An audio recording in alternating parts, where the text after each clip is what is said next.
All right, welcome everyone. I think we're ready to get started. It's wonderful to be here and to see all of your faces. I am Sarah Beardmore with the Global Partnership for Education, and today we're going to be talking about climate-smart education systems. The first thing I'm going to do is introduce you to Salha Aziz. She's our GPE youth leader, and she's going to kick us off with a keynote to get us really thinking about what climate-smart education systems mean and what we're all here together to deliver. So Salha?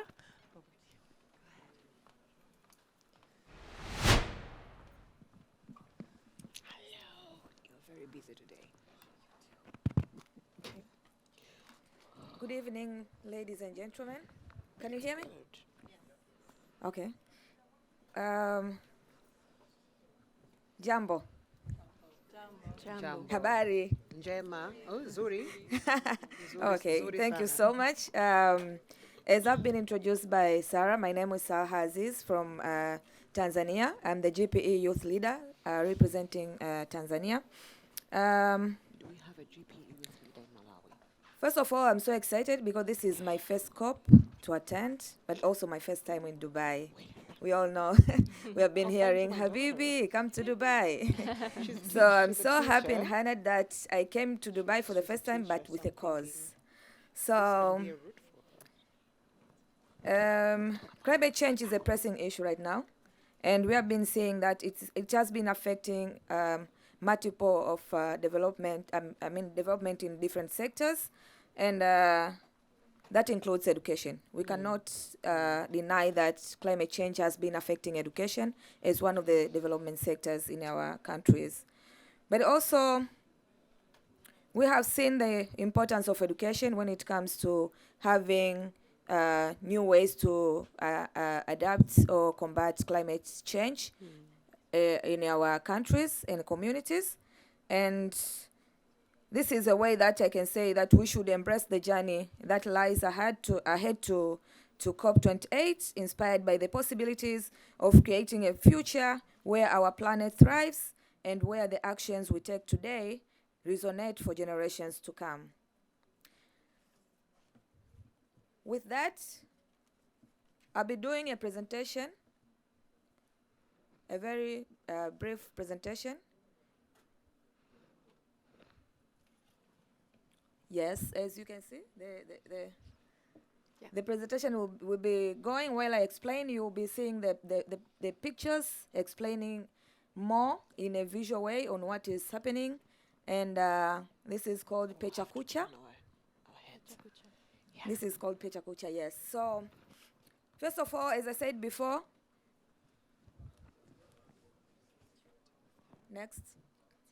Yes, climate change has been impacting girls' education through natural disasters. As we can see that the environment will no longer be friendly when girls, when we experience disasters.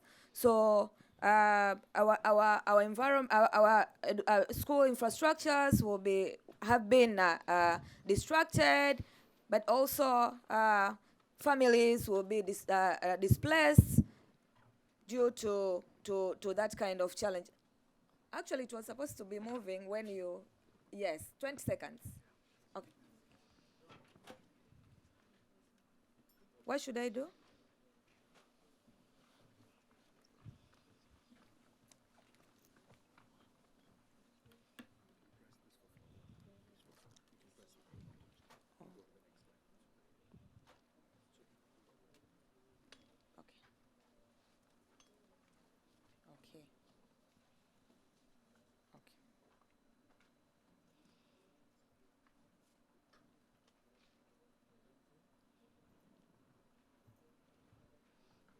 Well, natural disasters has been caused a lot of challenges to education, as we can see the destruction of infrastructures, but also the roads have been disconnected. So our girls have been missing schools and other children as well. But also we have seen the challenges in our neighbor country, Malawi, just this year, as they have gone through the cyclone Freddy, as it affected their education sector as well. 100 of schools were destructed, but also they missed some teachers as they died, by also children died, teachers missed their homes, so it affected the education sector in a very big manner. But also, as we can see, that picture shows that is Dar es Salaam, that is the city center. And it is very hard to cross there, and that's the main road because of the flood. Right now it's raining. In Tanzania it's still raining and it's flooding everywhere. So these are the challenges that we have been encountering, and we have been seeing how the climate change has been affecting education. In that kind of situation, there is no child can go to school because the roads are disconnected, nobody's going out of home, and no schooling at all.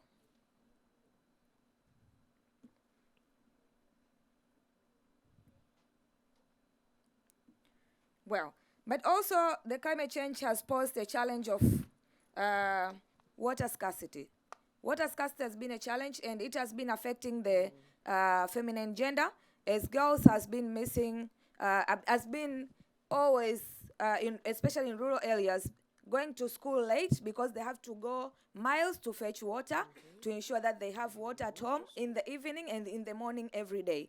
So they cannot concentrate at school as well, as when they are to school, they have to think about going home, hurry, and go fetch water for home calls. But also this thing has posed an issue, as these girls also have to miss school 3 to 7 days of their menstrual periods because they cannot access clean water for sanitation, and also they don't have accessible and affordable sanitary wares. So as far as in our organization, we do programs that support adolescent girls and young women on making reusable pads, as you can see, and those girls are others are the young mothers living in villages. So what we do is to ensure that these girls know the effects of climate change. They produce those reusable pads, which are actually environmental friendly as well.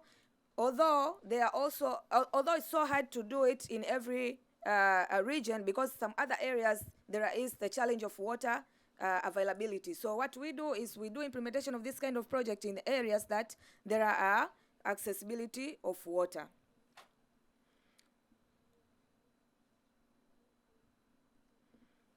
Another challenge is food insecurity. Majority of Tanzanians are living in rural areas, and they depend on agriculture as their means of production for food, but also for income. So most of them, they tend to force their kids to drop out so that they can help in searching for food, doing income generating activities. That means these children are now starting to engage into child labor, but also there are others who are forced to get married so that the family can get that dowry as part of their income to run their families. At the end of the day, most of these children, they end up into streets. So as you can see, that picture was taken in Dar es Salaam. We have a lot of that kind of children, and I believe in most of our African countries, that's the situation that we have.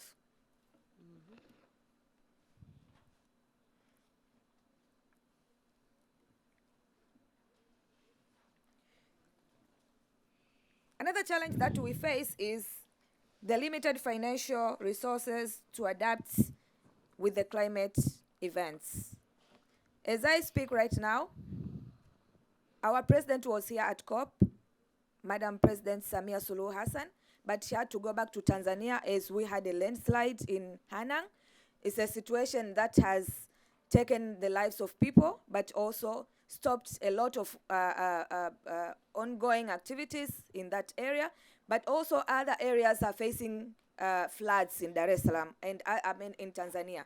So we can see that it has been an issue to have climate resilient infrastructures, and even to adapt with the events, the climate events that are happening in our countries. So with that, we have been seeing that has also been affecting other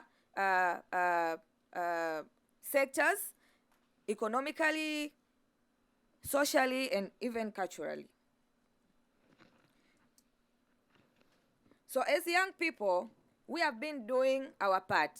We have been raising awareness to our fellow youth, showing them that they have a role to play, going back to our communities. As we are connected to our communities, we know our communities, we know our culture, we know our language. It's so easy for us to speak to our communities and understand us when it comes to changing the world. So what we do is raising awareness to our communities, in classes, in schools, out of schools, but also to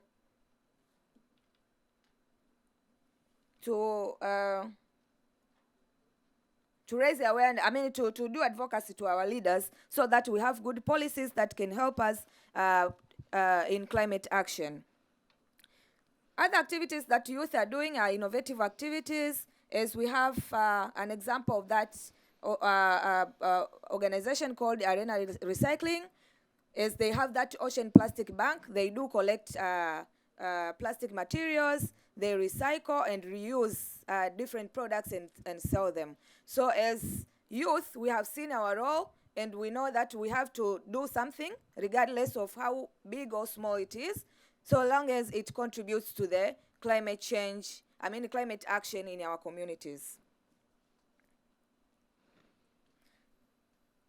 Lastly, I would like to call on governments to work with organizations like GPE and many other to improve the adaptation strategies during climate events, but also the world leaders to invest in youth. As we know that youth are ready to take part, youth have been forefront, as we can see this time around. I've never been at COP, but I've been following up for the past COPs. I've seen this one has been the most youthful COP.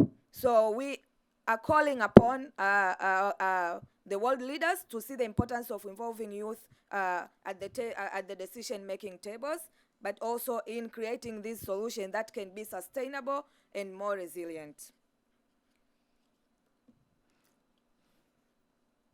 And conclusively, I would like to call upon my fellow youth that we should continue learning despite the solution. Despite the challenges, because we are the ones who are supposed to be educated so that we can create solution to the problems that has been hindering our studies. So instead of dropping out, instead of getting married, instead of doing any other things, let's take those like challenges, because in the same situation we have seen others have thrived, and now they have been agents of change. So we can be agents of change by taking these challenges as a way to changing the world. Thank you so much. Thank you so much, Salha. I think in many ways, youth are really leading the way for all of us. And we've made sure to put the youth voice in this panel because we know that it's up to us to respond to that challenge.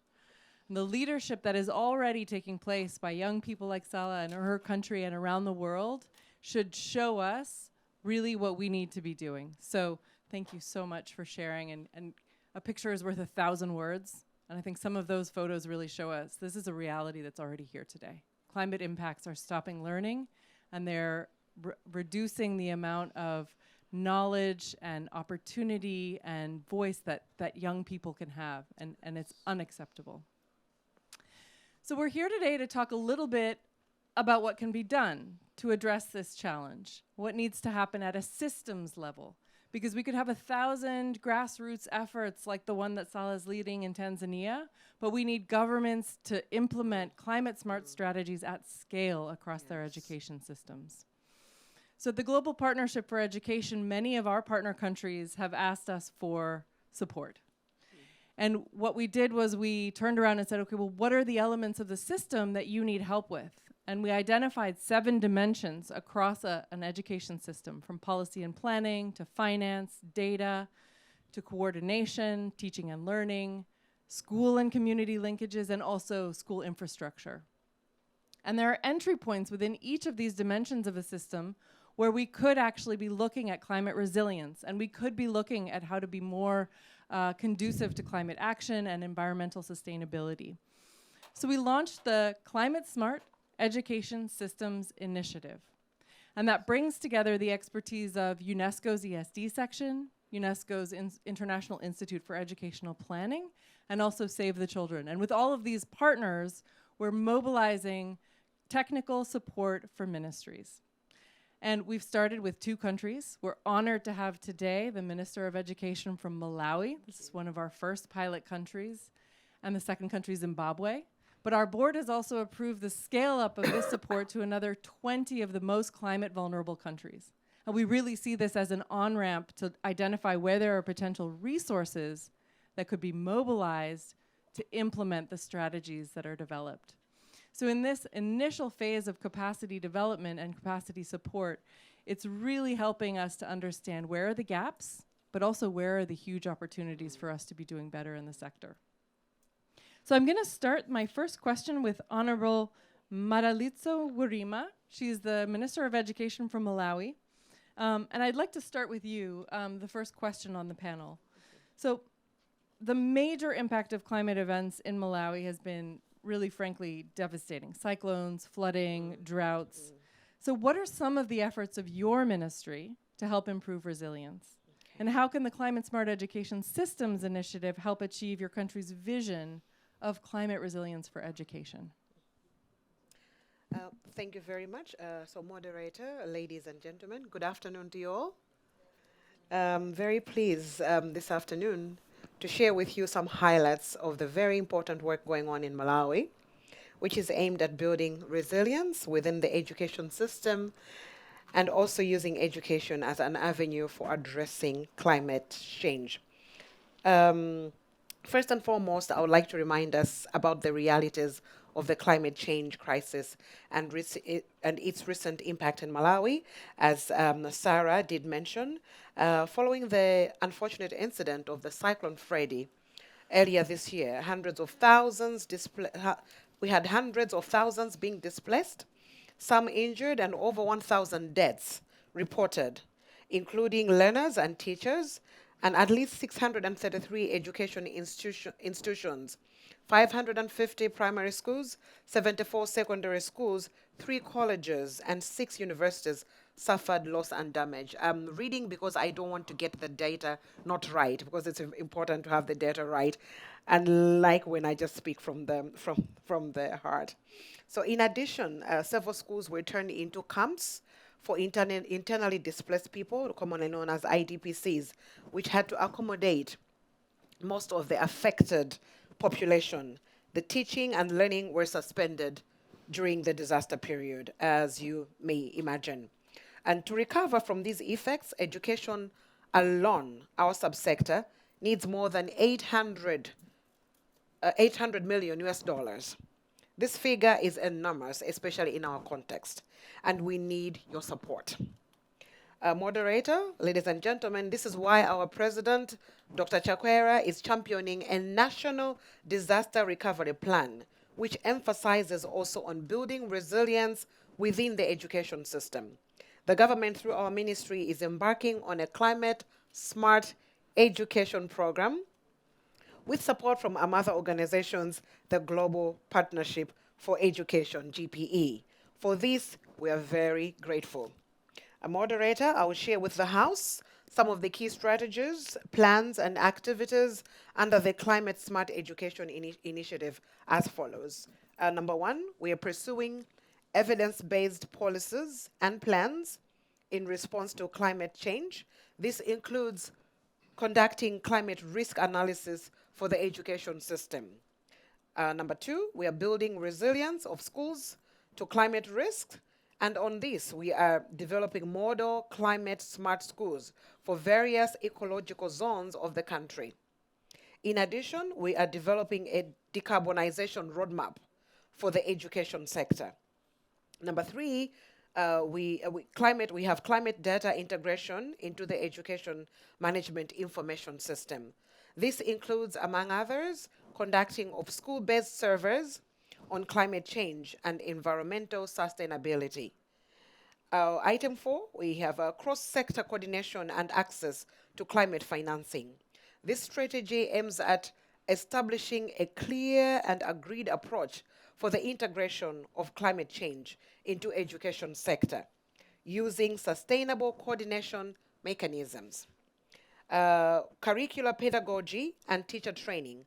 On this, we are striving to reinforce climate resilience and environmental sustainability through increased access to relevant climate change communication and education, and targeted monitoring at school level.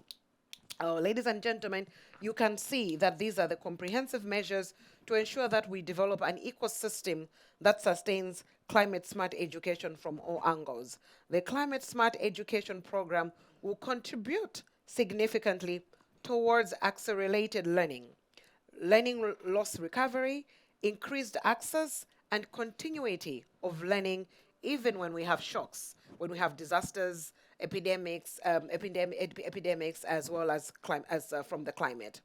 Ladies and gentlemen, the initiative includes digitalization as an accelerator. In this regard, I'm very pleased to inform and invite you all to join us in Malawi as we scale up across the country the use of award-winning tablets to improve learning outcomes and retention. The program is called Building Education Foundation through Innovation and Technology. We coin it BIFIT program.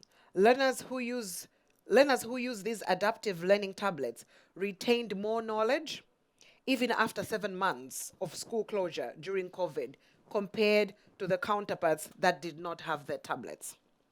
I invite you, therefore, all of you, to join us on this pathfinding and innovative journey to develop a success story on education, mainstreamed climate change adaptation and mitigation, together for a better education outcomes. Thank you for your kind attention. Thank you, Honorable Minister.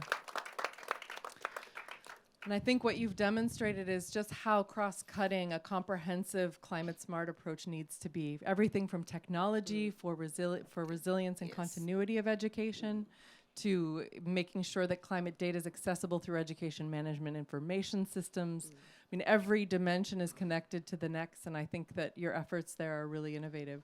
I mean, ultimately, the amount of innovation in Malawi that is under-resourced is really a shame. And I think that we all need to step up and make sure that the resources are available to put in place the strategies that already exist, the ideas that are already there and that are proven to work.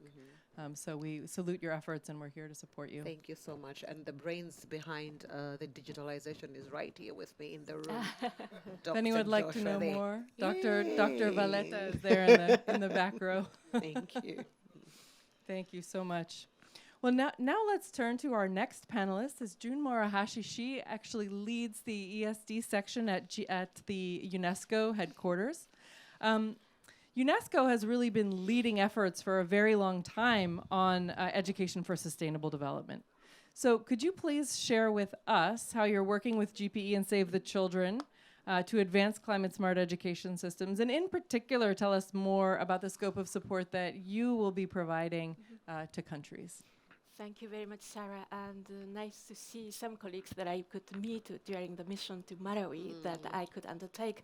And I'm delighted to be here with you today. And this is really a super opportunity for UNESCO to also tie up with our colleagues with Save the Children and, of course, GPE. So this project is looking at education, which is often a victim of climate crisis, as we have seen in your presentation, Salha, and also your intervention. But also education can be a solution for stronger safety, but also solution for mitigation, adaptation through education. But for that, we need additional, of course, capacity development in all of the countries, I think. And this is the project which, as Sarah highlighted, look at the system level. And we talked about a lot of factors of transforming, where we need more capacities, policy planning, data, and so on. My role as UNESCO, sorry, something is sticking in my neck because of this microphone, is particularly about curriculum, pedagogy, and the teachers. We can have a great policy and planning, but we need one more piece to connect this policy and strategy with learners and also teachers, where also we need stronger capacity. Good thing is in many countries we have really interesting practices. I also saw in Malawi that teacher training colleges they have a beautiful initiative around the tree planting, which was actually highlighted often by many participants. Using this seeds planting, teachers can know about the science of tree, forest, biodiversity, biology, but also the impact of climate, but also working in a team, how to raise this tree, because it's not so obvious to keep the tree alive within a year time, 3 times, 5 years.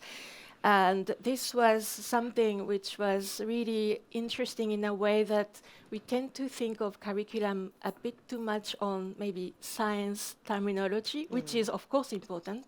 Everyone should understand the science of climate change, why it's happening. But also we have to create opportunities for learners to understand, okay, this is really a huge issue for me, but also for everybody and for my kids and grandchildren that I may not be seeing in 50 years and 100 years. And also to know what I can do starting as of today, what kind of actions I can take. So I think education has a very important role to play here. And once again, we can also have a beautiful curriculum. The countries that we visited, a lot of things are already happening in science classes, agriculture, technology. But the idea here is also link it with the learner's everyday life. So here we would like to highlight this notion of knowledge, but also, we call it maybe head, heart, and hands, just to summarize, for which teacher also needs to be better trained, for which we also need funding, additional funding. And that's why for UNESCO EST team, it's super interesting to work also with my colleagues who are not in this room, IIP, International Institute for Education Planning, because all these needs to be costed and planned ahead, strategized, raising funding. And this is also a great opportunity to work with SAVE colleagues who really have a strong presence in communities and working with schools. So we are here, and once again, this is really to systematize what is happening and not to start from the scratch, but build up on the existing strengths. And we help to identify remaining needs and design together with the country, hand in hand, and also with other partners operating in each of the countries. So this is all what I wanted to share very quickly. Thank you. Thank you so much, June. And ultimately, at the heart of all climate strategies, if we're really going to impact climate change, we need teaching and learning to be right. We need to get that right. So thank you for your support and your partnership.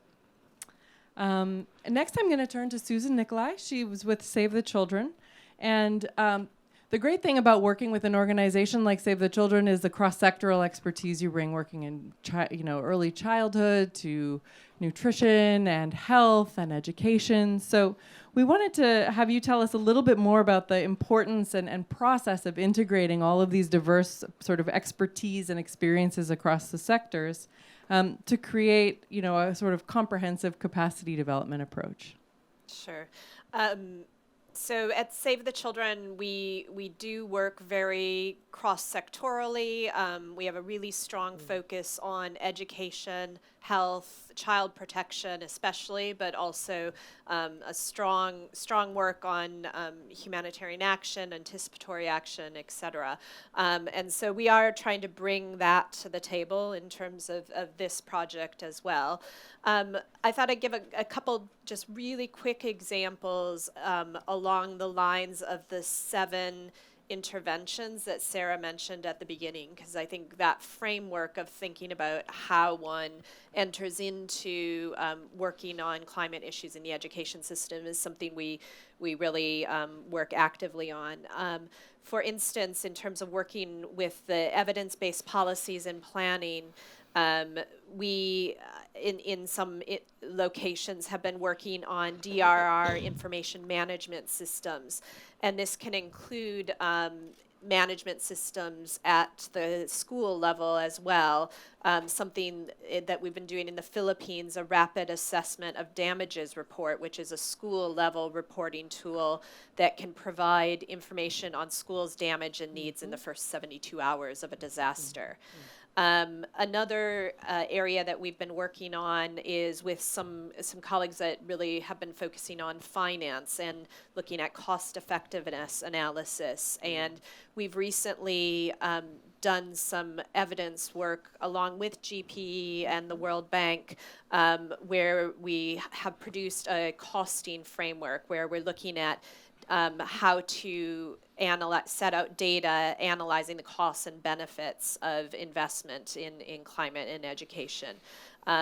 Third quick example is around school safety and educational continuity.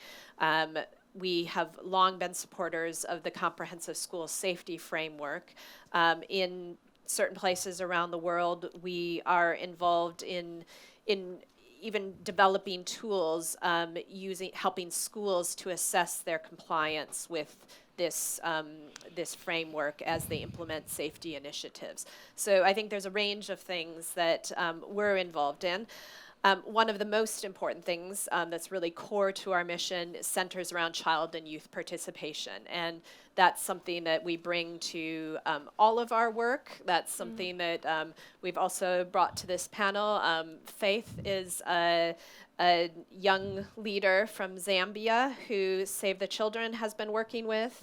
She's been working with lots of other folks as well. She is a leader in terms of her regional youth parliament, and also is quite active in the national parliament, youth parliament, and has been part of global delegations as well to other places, other conferences like Women Deliver recently in Rwanda. But Faith, I wanted to invite you to come to help us close this conversation. And the question, I'm just going to ask you one because of time.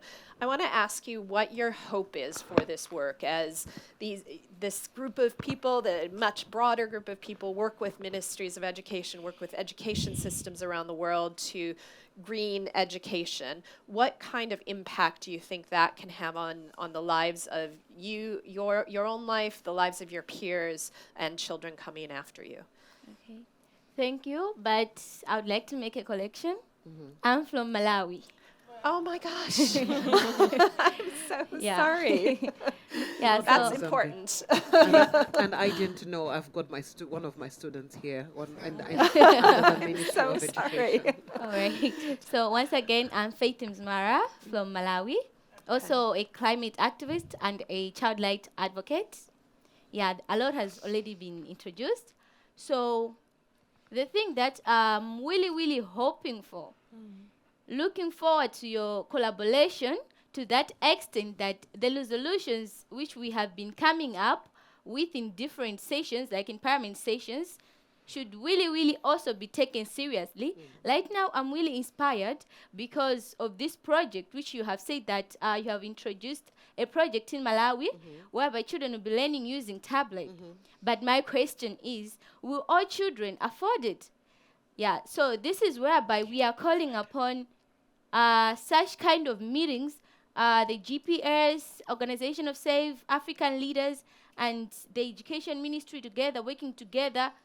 Please do fund Malawi and do fund other African countries so that all children from Malawi should afford such kind of learning, because it's really true.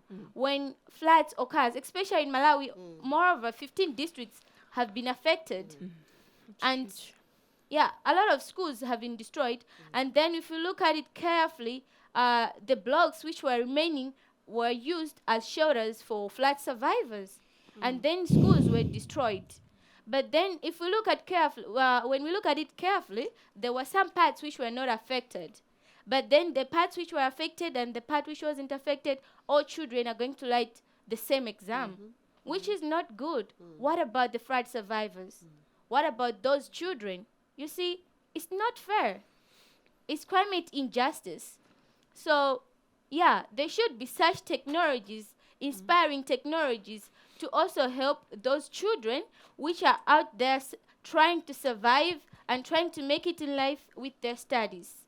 So looking forward to your collaboration, working together, providing a better Malawi, a better Africa with technology in advance, providing a better education. And another thing is that I'm really, really looking forward because through your education in climate, you see that we have some survivors of floods who are mentally affected psychologically. So through those technology studies we should be offering using tablets, let there be also a psychology study whereby those children who watched the parents being washed away, those children which were affected mentally. You know, children can't learn in such environment where they're mentally not stable, you see? Where they have watched their parents dying. There's no one who can study because they're grieving. So there have to be such studies which have to wash away their fears. So through your collaboration and through these sessions and all leaders here, including the education sectors in Malawi and the GPE, Save the Children and other organizations, please do also provide psychology educations. And also, as you have seen that a lot of blogs were destroyed and it's rainy season in Malawi now. So how are children going to study in bad environments where the blocks are destroyed? No, they can't study under trees, lightnings. What if we lose other children? When we have already lost a lot, we have already lost a lot of presidents there, a lot of leaders there. We can't lose more. So please, before it's too late, let's provide the blocks, let's provide the school infrastructures so that children feel they're safe, they learn safe, because this is another generation, a generation of hope, a generation which will bring future to Africa and Malawi. So do work hand in hand, fund Malawi, fund this developing country and other developing countries in Africa so that we are in a good learning environment where we are safe, knowing that our future is protected. And lastly, sorry, Last kind one, of long, yeah. yeah.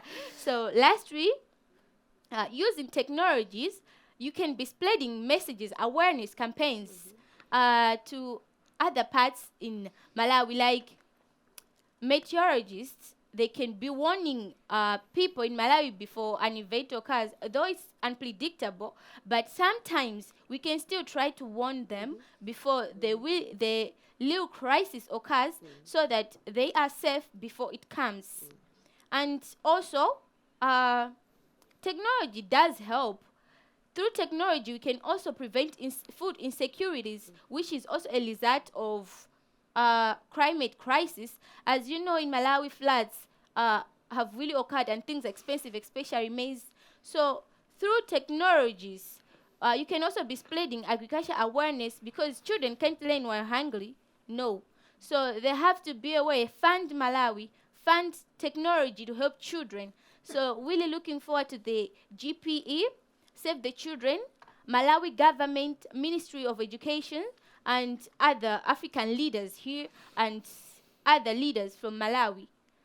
We really hope that you work together in funding Malawi in all possible ways and giving children a better future because they are the future hope and the future holders of Africa. Thank you. Thank you so much, Faith Zikomo. And I would like to just say that we wanted to start this panel with a youth voice, and I think it's fitting that we end it with a youth voice. Thank you. Thank you so much. Thanks, everyone, for coming.